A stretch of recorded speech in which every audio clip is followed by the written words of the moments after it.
শুভ দুপুর বন্ধুরা, আজকের মেনু নিয়ে এসে আবারও হাজির হয়ে গেছি। কি কি রান্না করেছি আজকে একটু তোমাদের সাথে শেয়ার করে দিই। প্রত্যেক দিনের মতো আছে স্যালাড।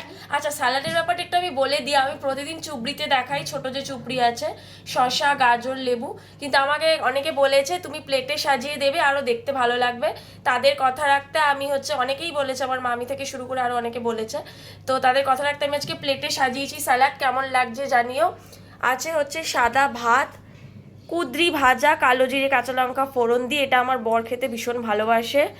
আছে ঝিঙে আলু পোস্ত, একদম ড্রাই পোস্ত, একদম যেটা একদম গ্রেভি গ্রেভি হয়, সেটা খেতে খুব ভালোবাসে পাতলা পোস্তর থেকে আমার বর। আর আমিও ভালোবাসি একটুখানি এরকম একদম ড্রাই পোস্ত, আমার ননদও ভালোবাসে খেতে এরকম।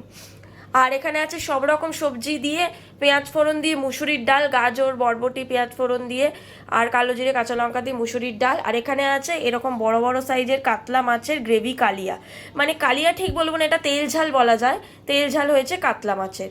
তো এই আজকে আমাদের মেনু। কেমন লাগলো অবশ্যই জানাবে কিন্তু।